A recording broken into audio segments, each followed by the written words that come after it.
The Aprilia SR 150 debuted back in 2016, marking the entry of a true blue sports scooter in India. It was fast, exciting, involving, and everything that a sports scooter should be. Over the years of its existence, it received multiple changes such as revised suspension, addition of new features, and new colors. In 2020, it received a bump in its displacement during the transition from BS4 to BS6. Now, for 2025, it has received an increment in its displacement once again, better performance, and the addition of a more modern instrument cluster. So, is the Aprilia SR still fun and exciting to ride, or has it started to show its age? We are trying to answer that by riding and living with the Aprilia SR 175 for a few days.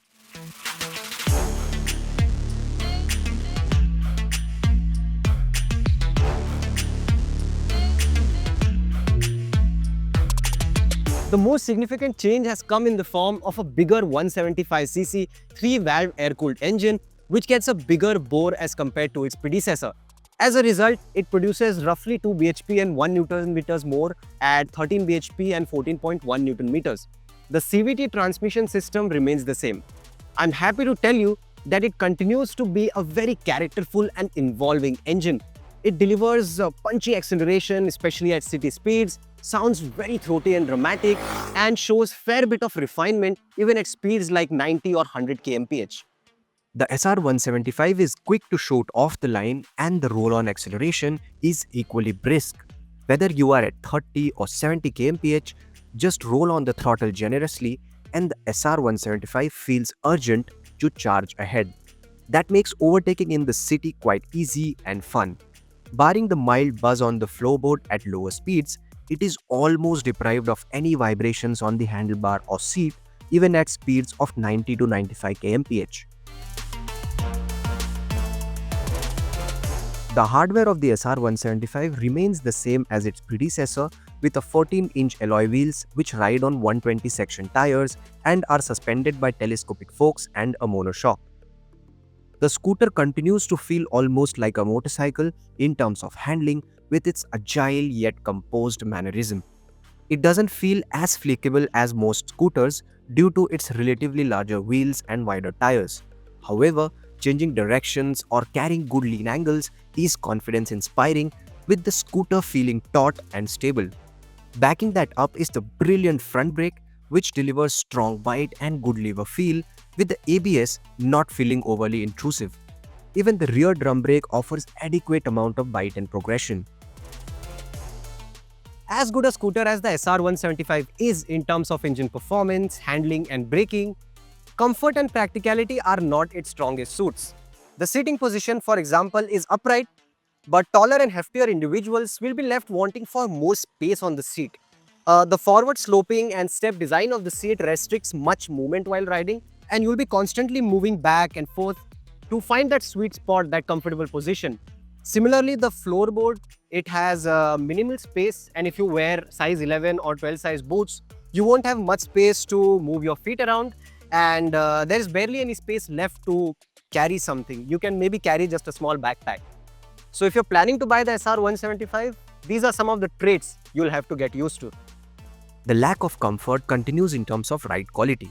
Over the years, Aprilia has worked progressively on making the suspension of the SR more absorbent, and it does feel more forgiving than the SR150. However, it is still a firm setup. Go over a sharp rumbler or a deep pothole and you feel a violent shock, especially from the front forks, which are firmer than the rear monoshock. Riding over a rough patch turns out to be a jerky affair for your arms. However, if you try going faster over undulations, the suspension starts feeling slightly more forgiving. The SR175 also offers a very small under-seat storage provision. All you can squeeze in there is a small backpack or perhaps a small half-face helmet. The scooter also misses out on many other convenience-oriented features like an external fuel filler cap, auto start-stop, a front cubby hole, or a parking brake. The latter is something I missed often during my usage.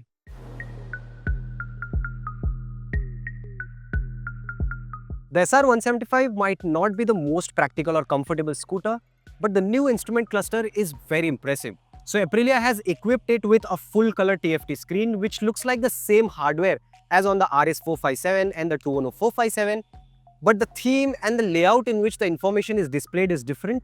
So everything is very neatly laid out, it's very easy to read, and even the user interface is very friendly and easy to get used to. And even in terms of legibility, it's very clear under bright sun as well. And to navigate through different options and menus on the screen, you have a new switchgear as well. Besides showing the basic information, the TFT shows a host of useful data like real-time fuel efficiency, distance to empty, and average speed. And once connected to your smartphone, you can access turn-by-turn navigation, control music, and get SMS and call notifications. You can even choose between day and night themes and digital and analog display options.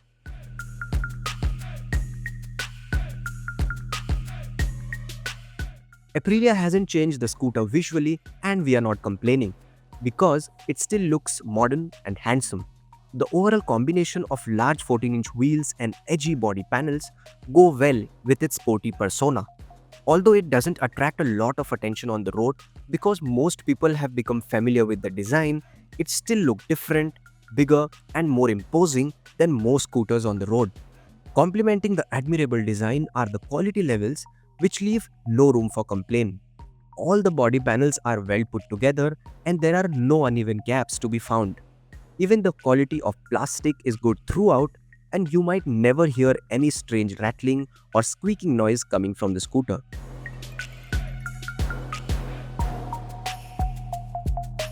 Despite being a successor to a scooter which came 9 years back, the Aprilia SR 175 still feels like an exciting scooter to ride. And the star of the show is truly the engine with its raw and punchy performance, with the throaty soundtrack only elevating its involving nature. The handling is motorcycle-like and the strong brakes only encourage you to push harder every time you ride it. And the introduction of the new color TFT screen only adds to the feel-good factor. However, having said that, if you're planning to buy the SR 175 for the thrill it offers, it's important to take the lack of practicality and comfort into consideration. Most people will find the ride quality uncomfortable and the seating space inadequate. And the absence of basic things like an external fuel filler cap, a front cubby hole, or a parking brake will hamper the riding experience or ownership experience to some extent. However, if you want a sporty and fun to ride scooter and don't prioritize practicality much, then the Aprilia SR 175 is still a lovely proposition. The price of the scooter is 1.28 lakh ex-showroom Maharashtra. The Yamaha Aerox 155 and the Hero Zoom 160. So that's another reason to go for the SR 175. These prices are subject to change once the new GST rates come into effect from 22nd September 2025. I'm Anuj, signing off for now. If you like the video, do share it with your friends, family, and with whoever you can. And do not forget to subscribe to our channel and hit that bell icon.